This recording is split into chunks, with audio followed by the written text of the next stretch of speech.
guys, welcome to this episode of Arctic Dungeon, and today is a special video because it's quarantine video time. So, basically, I am now partaking in this said quarantine where everyone is not working and staying at home. So, at the beginning of this week, as I'm recording this, it is Wednesday, and wait.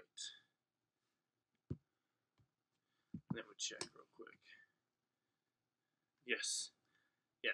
So, as I'm recording this part of the video, it is Wednesday, and I've been quarantined since Monday.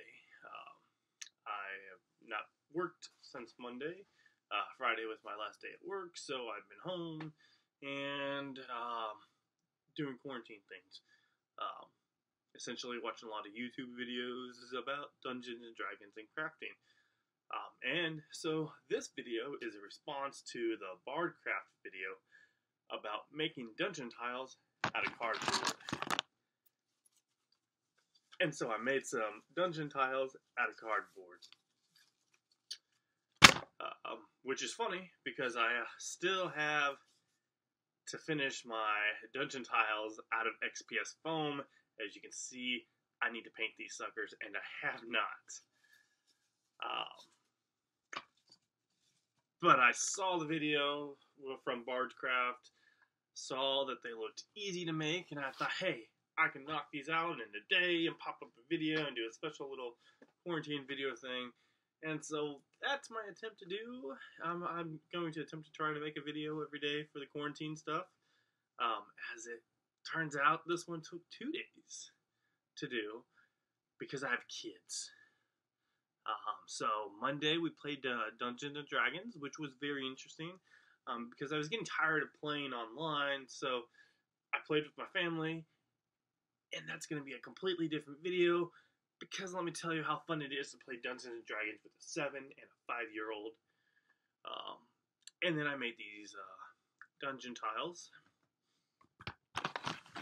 And, like I said, they're made out of cardboard and cardstock. And, you know,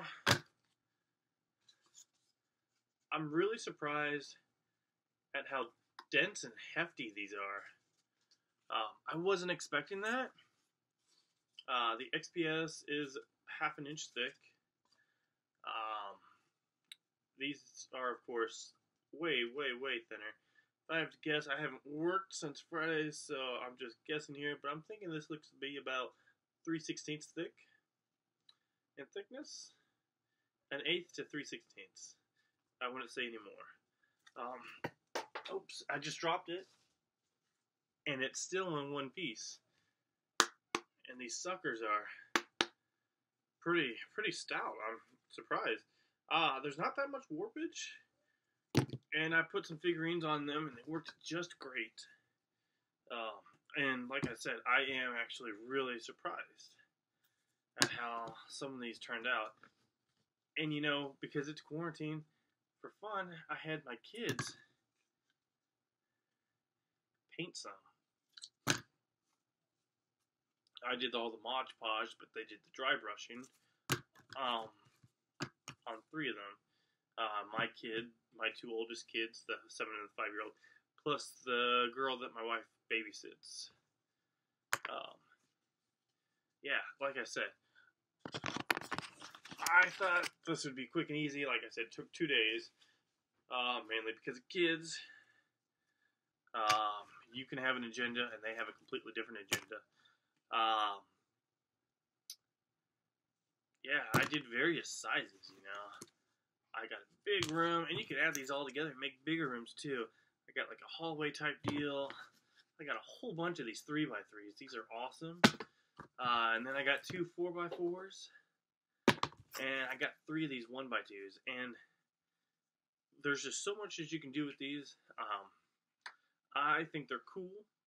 Cardboard is something that you can get everywhere. I mean, everyone gets cardboard. So cardboard you can get from your local Costco. Whenever you go get an order, you can always grab a cardboard box, truth be told, that is where I got this cardboard. And the cardstock came from a cereal box. So you can get this stuff for basically free. Alright, which is a much better alternative to XPS foam, which it's really hard to come by to get XPS foam in Alaska that is half an inch. I had to buy 1 inch and cut that down, and it's kind of tough without the proper tools. And guess what I did not have in the very beginning? Proper tools. Another benefit to cardboard over XPS foam is the blue foam does not work as well as the pink foam.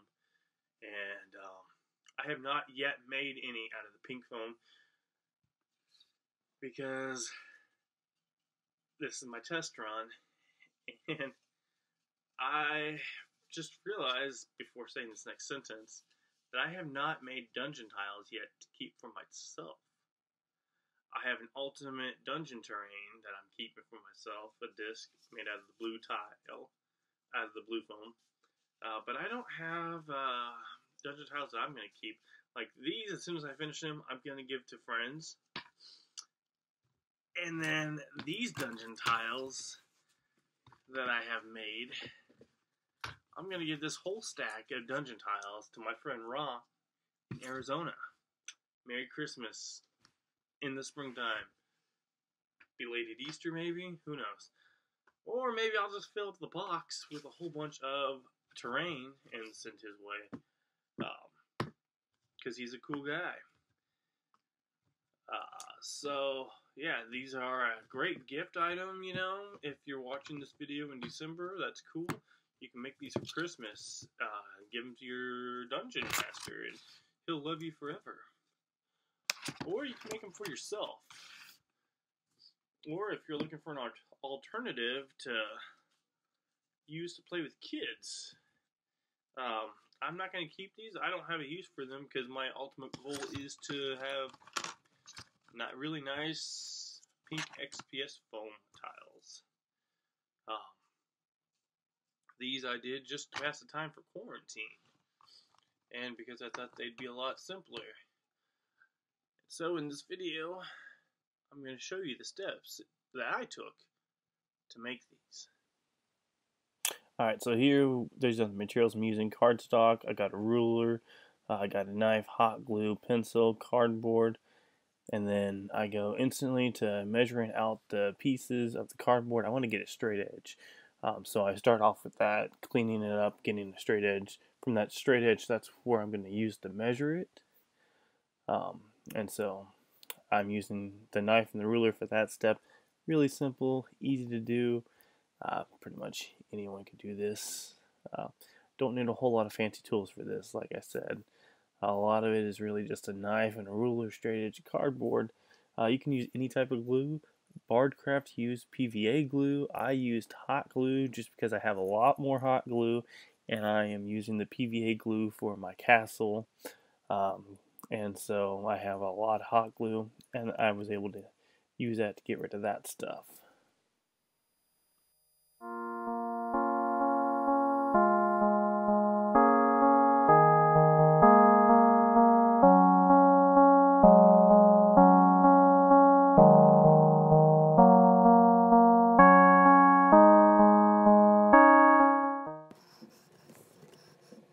Alright, so once you get your cardboard cut, you want to start cutting that cardstock down.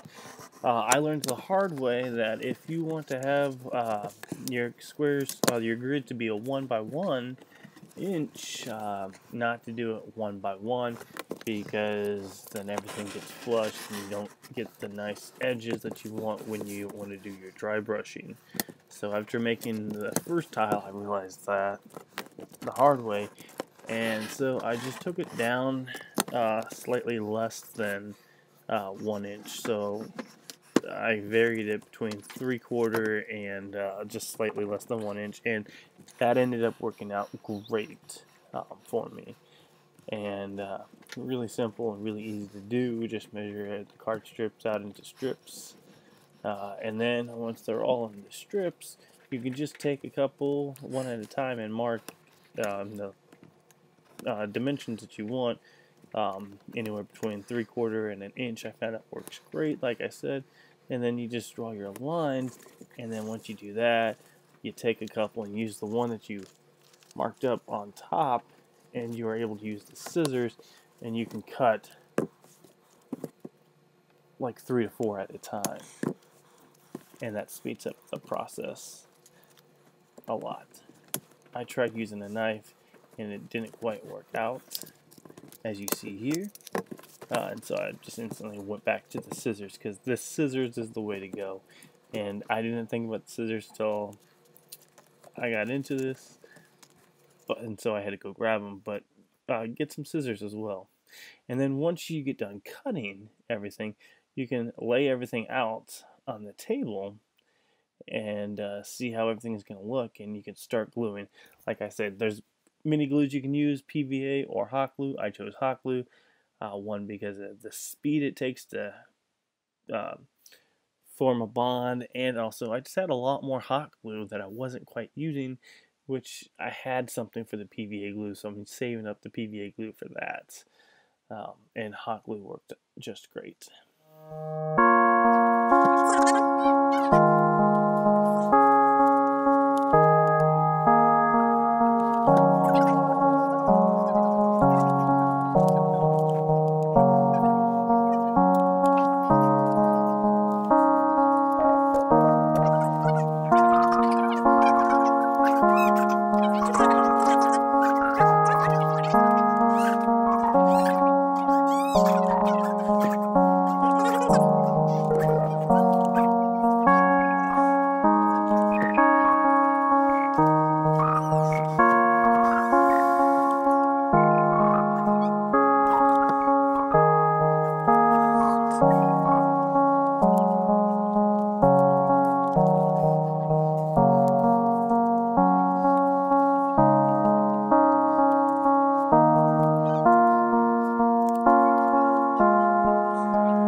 Alright, so once you get all the gluing done, then you want to get your Mod Podge, and I mixed my Mod Podge with black for the base, and so the black paint and Mod Podge is going to be your base, what you see here. I am painting it with the black Mod Podge that I created. And again, that's just Mod Podge from the store and black paint from the store. You mix the two together and you get that, and you just paint it just like that. Yeah.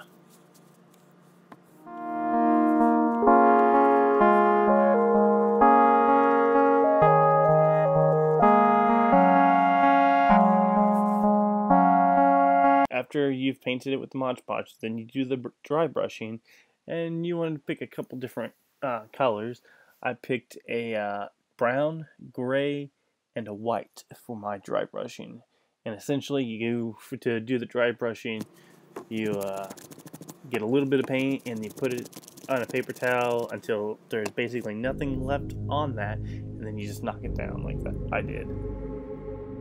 And here you see the finished products.